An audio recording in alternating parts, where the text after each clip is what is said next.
Do you hear it? The echoes of the past, the whispers of forgotten truths, fragments of memories lost in the shadows. Welcome to BRAINROT, Echoes, where we bring you stories long buried, unravel mysteries cloaked by time, and guide you through the darkest corners of the mind and the universe. Each video is more than just content. It's an echo resonating deep within, urging you to question, to wonder, to explore. Backend index pointing right, hit subscribe, turn on the notification bell, and join us in listening to the echoes the world tried to silence. A much bigger problem. Kyle Brennan looked up from his coffee. Real coffee, not that synthetic swill they served on most ships, and raised an eyebrow at his communications officer.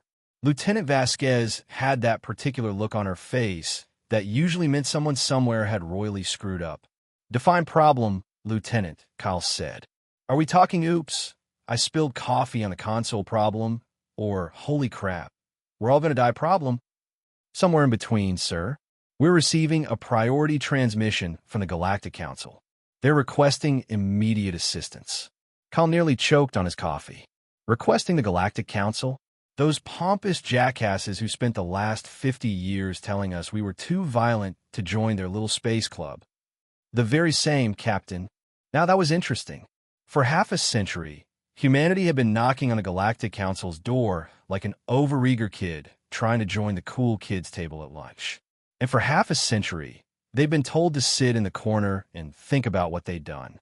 Apparently, what they'd done was evolve on a death world, develop a concerning fascination with warfare, and possess the audacity to think that maybe, just maybe, they deserved a seat at the big kids' table. Put it through, Kyle said, settling back in his captain's chair. This was going to be good.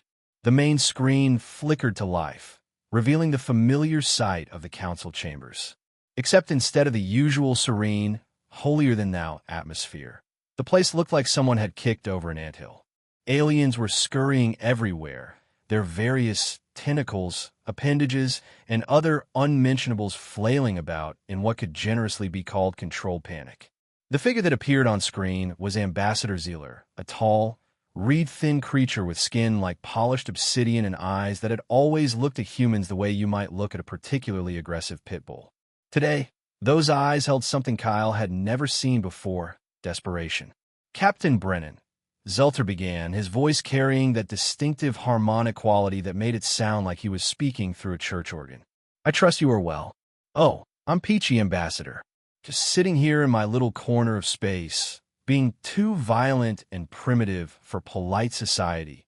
You know how it is. The aliens I twitched, Kyle had learned that was usually a sign of annoyance. Good, Captain. I understand there has been tension between our peoples in the past. Tension? Kyle interrupted, his voice dripping with mock surprise. Is that what we're calling it now?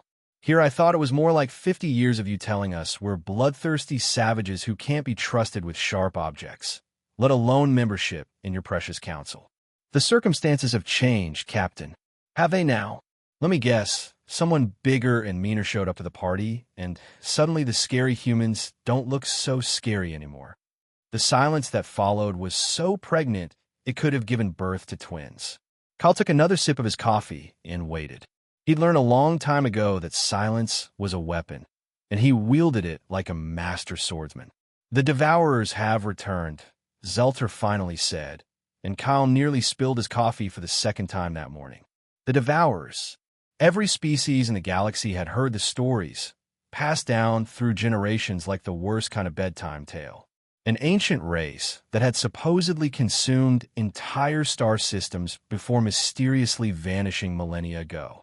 Most species treated them like humanity treated the boogeyman, scary stories to frighten children. But if the Galactic Council was calling them about the Devourers, holy crap, Kyle muttered, then caught himself. I mean, that's quite concerning, Ambassador. And you're telling me this because they have already consumed the Outer Rim colonies. 17 systems, Captain. Gone. Not destroyed, consumed. Every planet stripped bare, every resource drained, every living thing. Zelter's voice trailed off. Kyle felt his blood run cold.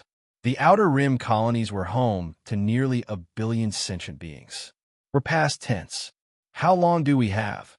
He asked, his earlier sarcasm evaporating like morning mist. Our projections suggest they will reach the core worlds within 6 months. The Council fleet has been deployed, but Zelter's shoulders sagged. Our preliminary engagements have been unsuccessful. Unsuccessful, Kyle repeated flatly. You mean you got your asses handed to you? In the vernacular of your species, yes. We got our asses handed to us.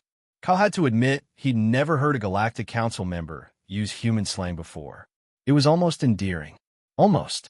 So let me get this straight, Kyle said, leaning forward in his chair. For 50 years, you've been telling us we're too violent, too aggressive, too warlike to join your peaceful little civilization. And now that something bigger and better has shown up, you want our help. Yes, just like that. Please, violent humans, save us from the scary monsters. Captain Brennan, I understand your reluctance, but the survival of our entire civilization is at stake. Kyle was quiet for a long moment, staring at the screen.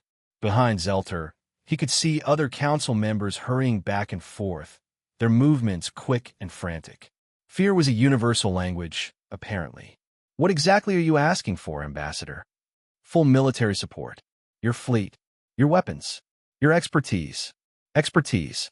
That was a nice way of saying your talent for creative violence. And in return, immediate membership in the Galactic Council, with full voting rights and access to all Council technologies and trade agreements. Kyle nearly laughed. It was like watching a drowning man offer to share his wallet with the lifeguard. Still, he had to play this carefully. Humanity had been waiting for this opportunity for half a century, but accepting too quickly would make them look desperate, even if they kind of were. I'll need to discuss this with Earth Command, Kyle said finally.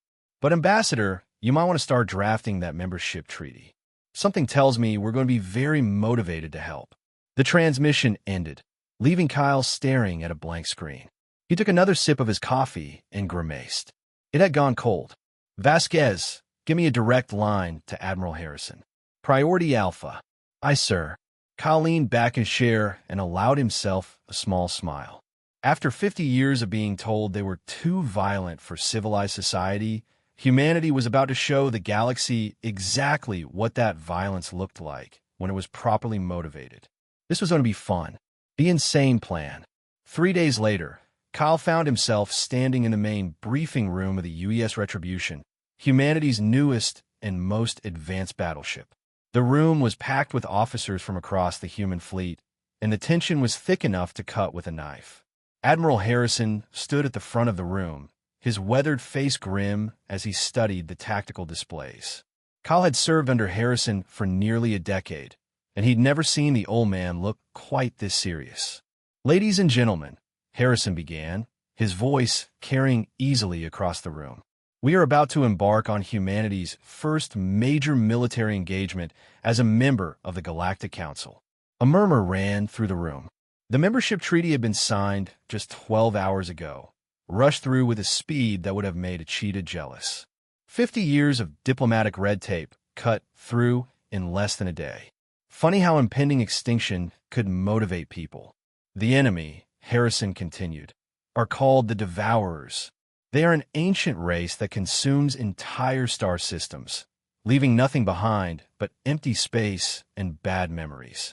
They have already destroyed 17 systems in the Outer Rim, and our intelligence suggests they're heading for the core worlds.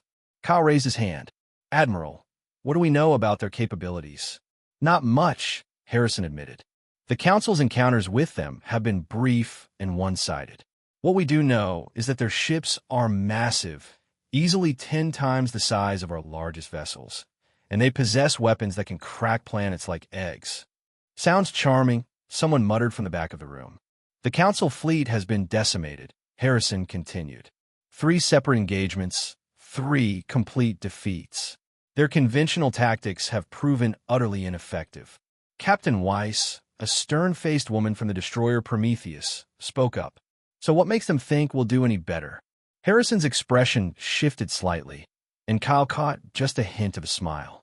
Because, Captain, we're not going to use conventional tactics. The room fell silent. Kyle felt a familiar tingle in his spine, the same feeling he'd gotten as a kid when his grandfather told him stories about the old wars. The feeling that something epic was about to happen. For 50 years, Harrison said, his voice growing stronger, the Galactic Council has told us we're too violent, too aggressive, too willing to embrace warfare. They've looked at our history, our wars, our weapons, our willingness to do whatever it takes to survive, and called us primitives. He paused, looking around the room at each officer in turn. Well, gentlemen and ladies, it's time to show them exactly what kind of primitives we are. The tactical display changed, showing a three-dimensional map of the galaxy. Red markers indicated the systems already consumed by the Devourers, while blue markers showed the remaining Council territories.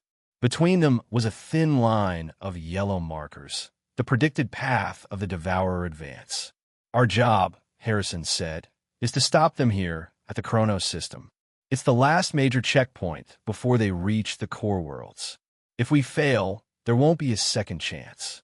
Kyle studied the display. The Chronos system was a natural choke point. 3 heavily fortified planets surrounding a massive space station. It was the kind of position that military strategists dreamed about, the kind that could hold off an army with the right tactics. What kind of opposition are we looking at? Asked Commander Okafor from the carrier Valkyrie. Best estimates put the Devourer force at roughly 200 vessels, Harrison replied, ranging from destroyer class to, well, we're not sure what to call their largest ships. Mobile Death Star seems appropriate. And our forces? 57 ships, counting support vessels. The silence that followed was the kind of silence you hear right before someone says something incredibly stupid or incredibly brave. Sometimes both. 57 against 200, Captain Weiss said slowly. Sir, those odds are perfectly reasonable, Harrison interrupted, and now he was definitely smiling. You're thinking like a council member, Captain. Fair fights, honorable engagements, civilized warfare. He shook his head. We're humans. We don't do fair fights. Kyle felt his own smile starting to form. What did you have in mind, Admiral? Ever heard of the Trojan horse, Captain? The plan, Kyle had to admit, was either brilliant or completely insane. Possibly both. It relied on 3 things. The Devourers' apparent arrogance, their predictable consumption patterns, and humanity's long-standing tradition of fighting dirty when the stakes were high enough. They consume everything, Harrison had explained during the detailed briefing. Organic matter, minerals, energy sources. They strip a system bare and move on. But they're methodical about it. They establish a perimeter, send in harvester ships, and systematically drain every planet before moving to the next system. The Chronos system would be perfect for their purposes. 3 planets, 1 massive space station, and enough apparent military resistance to make the Devourers think they were in for a real fight. What the Devourers wouldn't know was that 2 of those planets were already evacuated, their population secretly relocated to hidden bases in the asteroid belt. The 3rd planet, Kronos Prime, would house the bulk of the human fleet, but not in the way anyone expected. We're going to let them think they've won, Kyle said, reviewing the plan for the dozenth time. Let them start their consumption process, get nice and comfortable, and then introduce them to some human ingenuity. His tactical officer, Lieutenant Martinez, looked skeptical. Sir, this plan requires us to essentially surrender our primary defensive position. If something goes wrong, then we're all dead anyway, Kyle finished. Martinez, conventional warfare won't work against these things. The Council tried that 3 times and got slaughtered each time. We need to be unpredictable. Unpredictable is certainly one word for it, Martinez muttered. Kyle couldn't argue with that. The plan was, by any reasonable standard, completely mad. But then again, humanity had been doing unreasonable things for millennia. It was practically their specialty. The Retribution shuddered slightly as she dropped out of hyperspace at the edge of the Chronos system. Around them, the rest of the human fleet materialized like ghosts stepping out of shadows.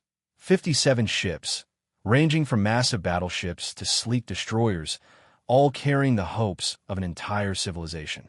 Long-range sensors are picking up the Devourer fleet, Vasquez reported from her station. Holy crap, sir, they're huge. Kyle moved to the sensor console and felt his breath catch. The Devourer ships were indeed massive. The smallest ones were the size of human cruisers, while the largest looked like mobile cities. Dark, angular vessels that seemed to absorb light rather than reflect it, moving through space with a predatory grace that made Kyle's skin crawl. How many, he asked. 237 confirmed contacts, Vasquez replied. Sir, some of these ships are over 10 kilometers long. Kyle nodded grimly.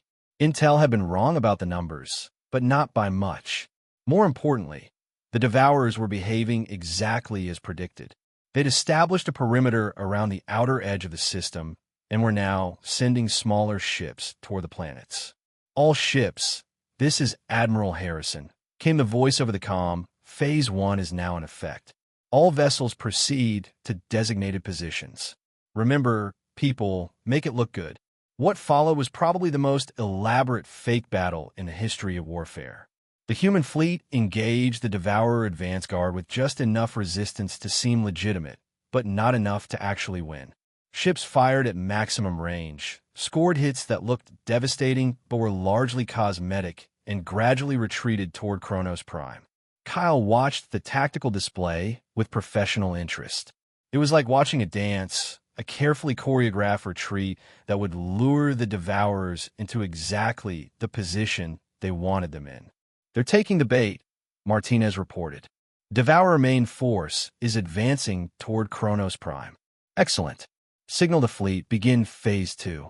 Phase 2 was even more dramatic than Phase 1. The human fleet made a valiant last stand around Kronos Prime, fighting with apparent desperation as the Devourer fleet surrounded them. Ships exploded in spectacular fashion, debris scattered across space, and escape pods launched in all directions. To any outside observer, it would have looked like a complete disaster for the human forces. And that was exactly the point. Sir, Vasquez said quietly, Admiral Harrison is signaling. Time for the final act. Kyle nodded and keyed the ship-wide comm. All hands, this is the captain. Prepare for emergency abandonment. This is not a drill. Repeat, this is not a drill. Alarms began blaring throughout the ship as the crew executed the abandonment protocol they'd practiced dozens of times over the past 3 days. Within minutes, the Retribution was launching life pods and shuttles in all directions, each one carrying a small portion of her crew to safety. Kyle was among the last to leave, taking one final look around the bridge that had been his home for nearly 5 years. She was a good ship, the Retribution. She deserved a better end than this. But sometimes, Kyle reflected as he sealed the hatch of his escape pod, sacrifice was necessary for victory. The retaliation. The Devourer harvest ships moved through the debris field like vultures picking over a carcass. Kyle watched from his hiding place in the asteroid belt as they systematically began to strip Kronos Prime of its resources. Phase 3 in 30 minutes. Admiral Harrison's voice came through the encrypted comm channel. Around him, Kyle could see the lights of dozens of other escape pods and shuttles, all hidden among the asteroids like a swarm of angry bees waiting to strike. All units report ready, came the voice of Captain Weiss. Demolition charges are armed and ready. Kyle smiled grimly. The Devourers thought they were consuming a defeated star system. What they were actually doing was walking into the largest trap in human history. See, the thing about humans is that they're really, really good at thinking outside the box, especially when the box is trying to kill them. While other species focused on building bigger guns and stronger shields, humans had spent centuries perfecting the art of making things explode at exactly the right moment. Every ship in a human fleet had been loaded with enough explosives to level a city. Every building on Kronos Prime contained hidden demolition charges. Even the space station was rigged to blow. The Devourers weren't harvesting resources, they were harvesting bombs. 10 minutes to detonation. Harrison announced, all units, prepare for immediate combat operations. Kyle strapped himself into his pod's pilot seat and began running through his pre-flight checklist. Around him, dozens of other craft were doing the same. In 10 minutes, They would launch the largest surprise attack in galactic history. He just hoped it would be enough. 5 minutes. On the tactical display, Kyle could see the Devourer ships clustered around Kronos Prime, like moths around a flame. Their harvest ships were docked with the planet's surface, their massive forms connected by energy streams that pulsed with stolen resources. Perfect. 2 minutes. All units, final systems check. Kyle's pod hummed with power as he brought weapons and engines online. Around him, dozens of other craft were doing the same. Soon, the asteroid belt would erupt with the concentrated fury of the human race. 30 seconds. Kyle felt his heart hammering in his chest. This was it. This was the moment when humanity would either save the galaxy or die trying. 10 seconds. 5, 4, 3, 2, 1. Execute.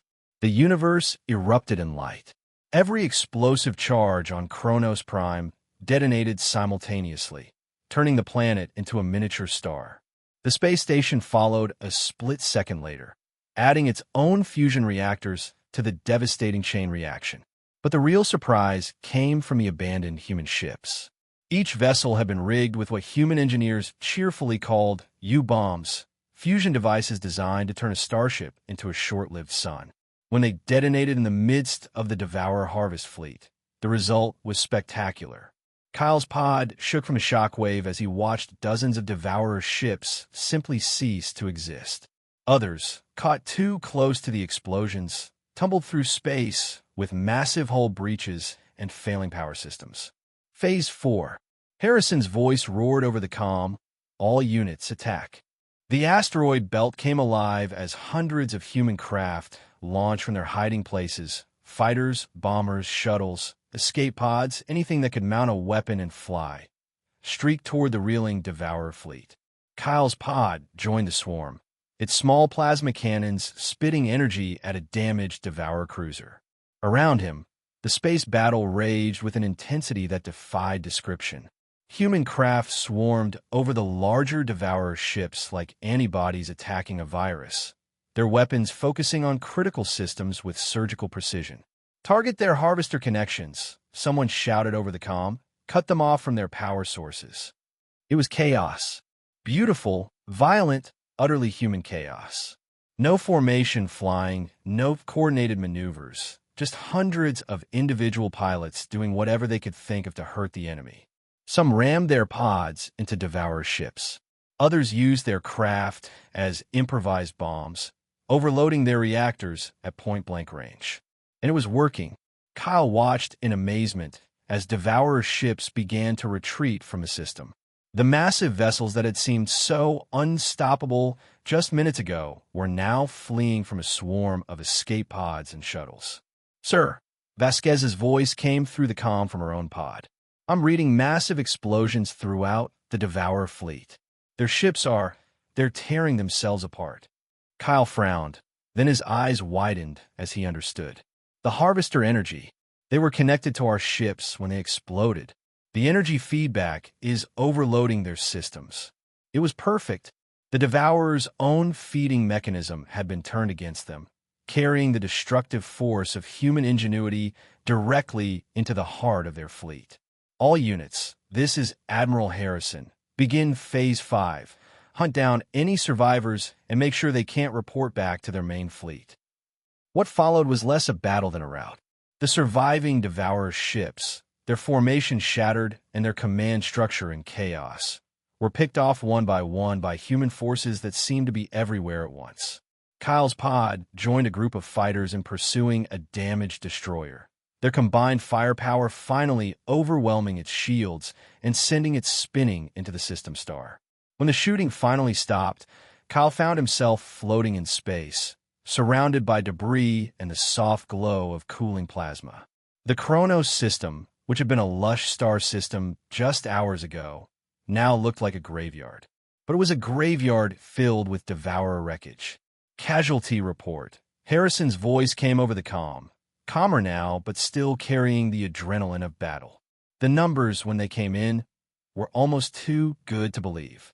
Of the 237 Devourer ships that had entered the system, only 12 had escaped. The human fleet had lost 31 vessels, But most of their crews had survived, thanks to the abandonment protocol. More importantly, they had captured intact samples of Devourer technology and, more crucially, 3 living prisoners. Facing the silence, Kyle stood in the interrogation room aboard the UES Nemesis, staring at the creature on the other side of the reinforced barrier. The Devourer looked like someone had taken a praying mantis, scaled it up to human size, and given it too many eyes. Its chitinous exoskeleton was a deep purple color that seemed to shift and flow in the light. "It's been sitting there for 6 hours, Admiral Harrison said, joining Kyle at the observation window. "Hasn't said a word. Maybe it doesn't speak our language?" Kyle suggested. "Oh, it speaks our language, and about 40 others." The Council's Xenolinguistics team confirmed it. The thing is just choosing not to talk. Kyle studied the alien's posture. Even sitting still, it radiated a kind of predatory confidence that made his skin crawl. This was a creature that had spent its entire existence consuming civilizations, and it didn't seem particularly concerned about its current predicament. "Has anyone tried asking it the right questions?" Harrison raised an eyebrow. "What do you mean?" "Well, we've been treating this like a standard interrogation. What's your fleet size? What are your capabilities? Where are your bases? All the usual stuff. But maybe we should be asking different questions. Such as..." Kyle was quiet for a moment, thinking. The Devourers had been ancient when most of the current galactic civilizations were still building their first cities. They'd seen the rise and fall of countless species, consumed entire star systems, and then mysteriously vanished for millennia. And now they were back, apparently stronger than ever. "Such as why they disappeared in the first place," Kyle said finally. "And why they came back now." Harrison considered this. "You think they're running from something?" "I think they're predators, Admiral. And predators don't usually give up a good hunting ground unless something bigger forces them out." 10 minutes later, Kyle found himself sitting across from the Devourer in the interrogation room. Up close, the creature was even more unsettling. Its multiple eyes tracked his every movement with an intelligence that was both alien and disturbingly familiar. "Hello," Kyle said simply. "I'm Captain Brennan." "You are." The creature said nothing. "Look, I know you can understand me," Kyle continued, settling back in his chair. "The question is whether you're willing to talk, because I've got to tell you, from where I'm sitting, you're in a pretty bad position." "Still nothing. Your fleet is destroyed.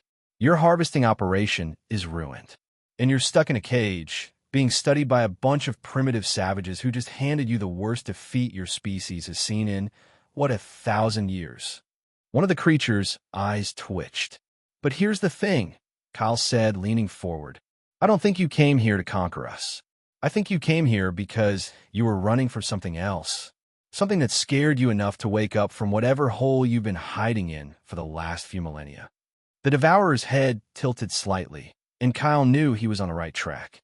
"So the question is," Kyle continued, "do you want to keep playing the silent treatment game? Or do you want to talk about what's really going on out there?" For a long moment, the creature said nothing. Then, in a voice like grinding metal, it spoke. "You know nothing of what approaches primitive." Kyle smiled. "Then enlighten me." The Devourer's eyes fixed on him with an intensity that made Kyle fight the urge to step back. "We are not conquerors, human. We are refugees." "Refugees from what?" "From the silence. From the void between stars that hungers for light itself. We consume to survive, because the alternative is to be consumed." Kyle felt a chill run down his spine. "How long have you been running?" "Since before your star was born. Since before your galaxy learned to spin. We have fled across the cosmic dark for eons uncounted, and still it follows. And now..." The Devourer's mandibles clicked together in what might have been laughter. "Now has found us again, and when it arrives, your victory here will be revealed for what it truly is. A moment's delay before the final darkness." Kyle stared at the creature, his mind racing. If what it was saying was true, then the Devourers weren't the real threat.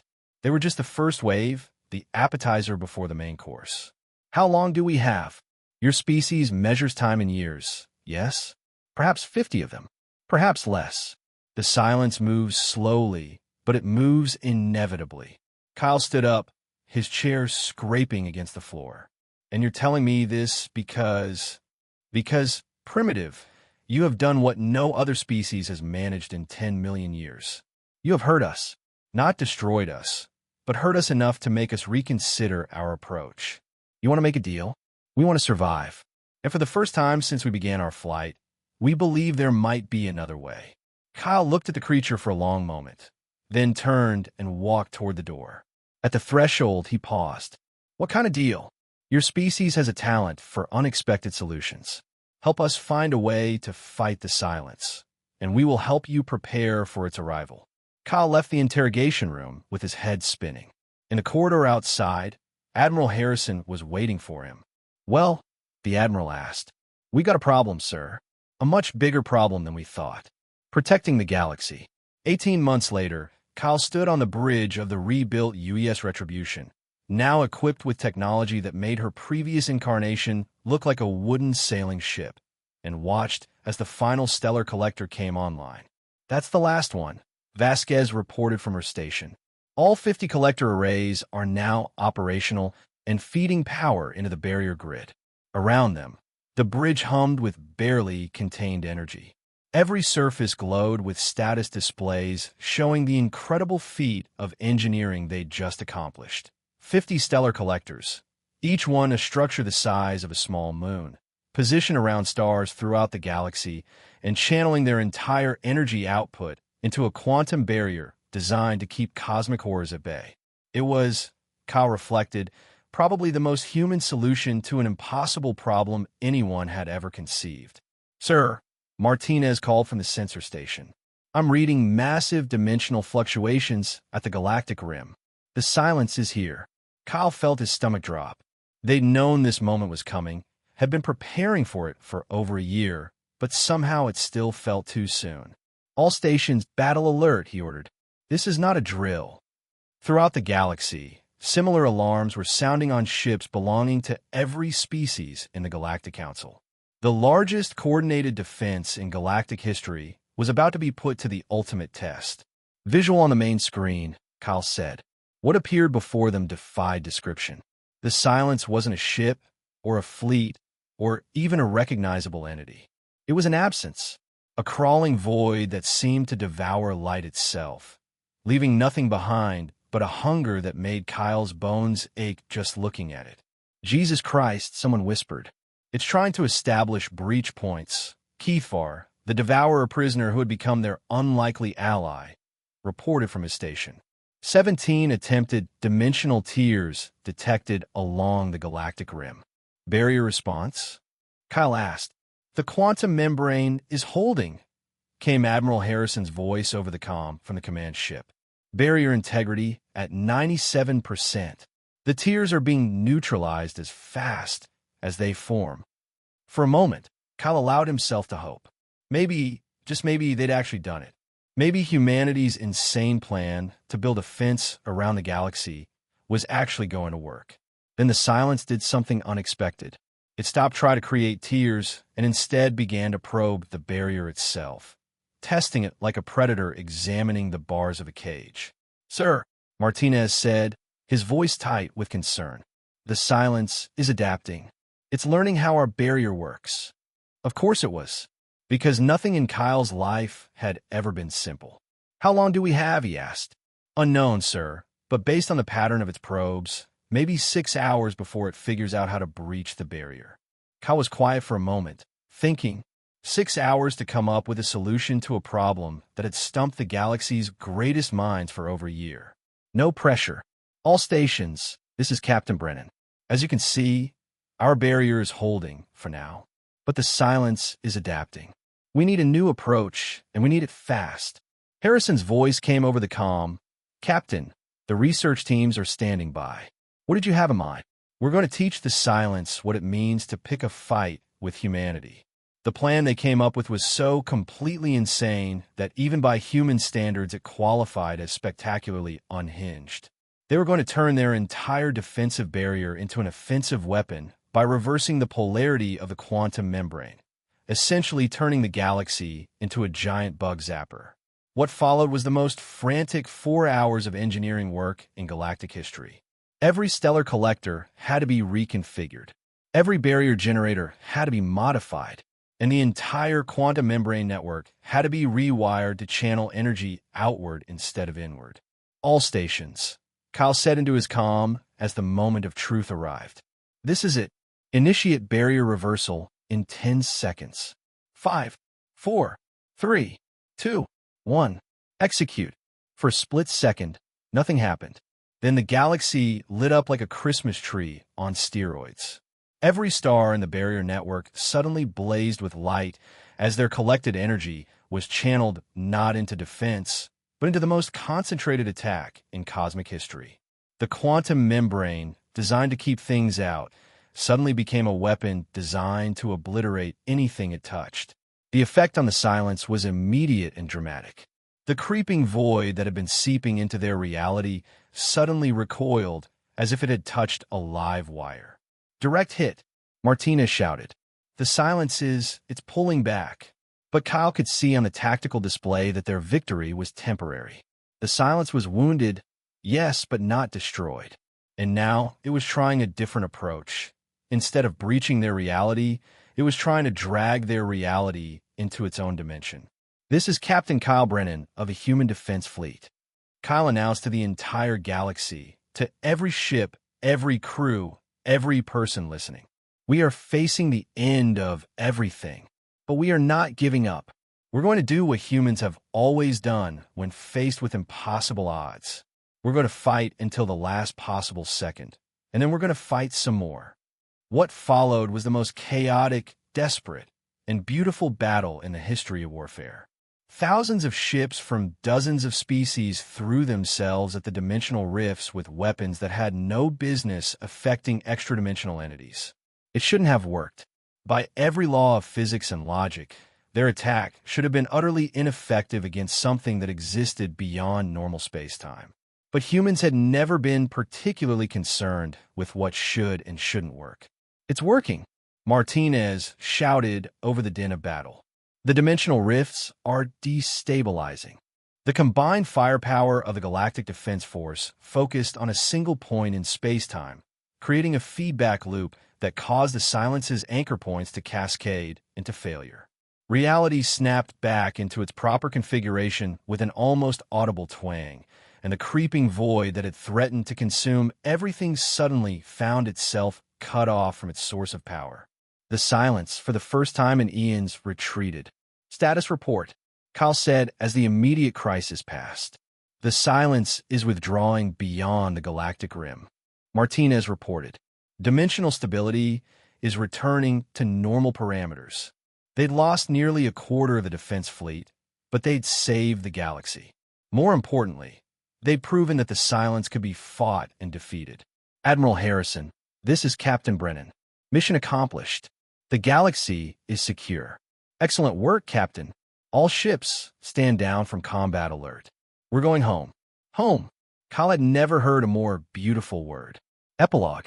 6 months later, Kyle found himself back where this whole adventure had started, sitting in his captain's chair aboard the Retribution, drinking real coffee and trying to process just how much had changed. The Galactic Council had not only given humanity full membership, but had actually offered them a leadership position in galactic defense.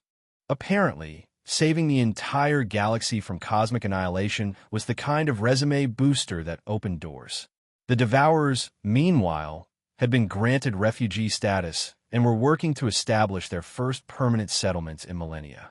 It turned out that when you stopped running from cosmic horrors and started fighting them instead, you could actually build a pretty decent civilization. Captain, Vasquez said from her station, we're receiving a priority transmission from Earth. It's Fleet Admiral Harrison. Kyle smiled. Harrison had been promoted 3 times in the past 6 months, a recognition of his role in organizing humanity's greatest victory.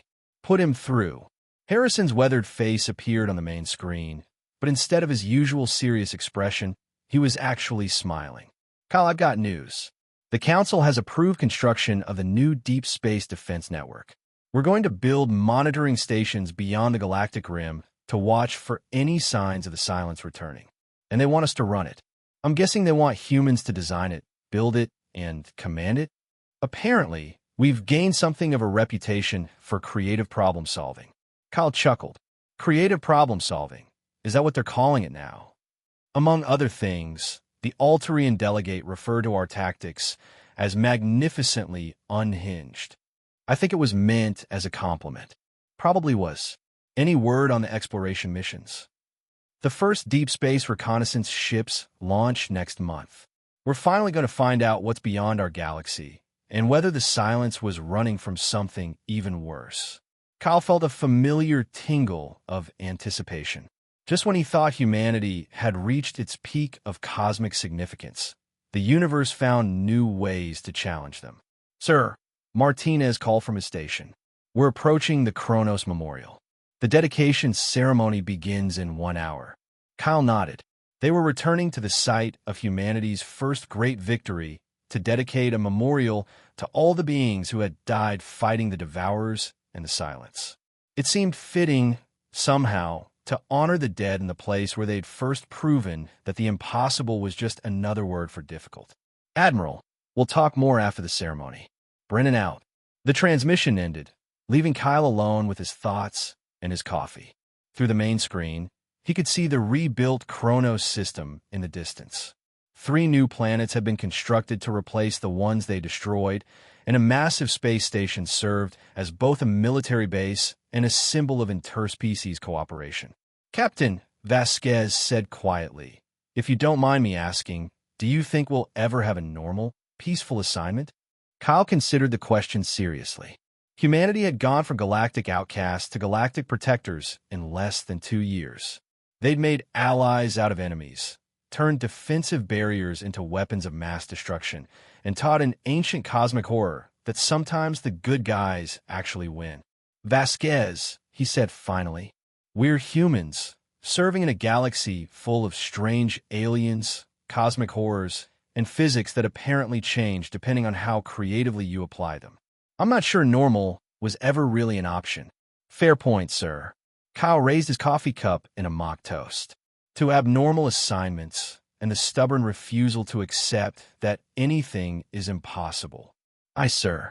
To being magnificently unhinged. Kyle laughed and settled back in his captain's chair. Somewhere out there, beyond the galactic rim, ancient evils were plotting their return. Somewhere else, new threats were probably evolving in the cosmic dark. And somewhere in between, humanity would be waiting for them with increasingly ridiculous solutions to impossible problems. It was, Kyle reflected, a pretty good way to spend a career. All stations, this is the captain. Take us home. We've got a galaxy to protect. The Retribution banked toward the memorial site, her crew ready for whatever insane adventure the universe would throw at them next. Because if there was one thing humanity had learned in their brief but spectacular time as a galactic power, it was that the universe had a twisted sense of humor. And humans, as it turned out, were perfectly willing to laugh along. After all, they were dormant war gods who'd just been reminded why they'd earned that title in the first place. The galaxy was lucky to have them, even if it had taken a cosmic horror to make everyone realize it. The end.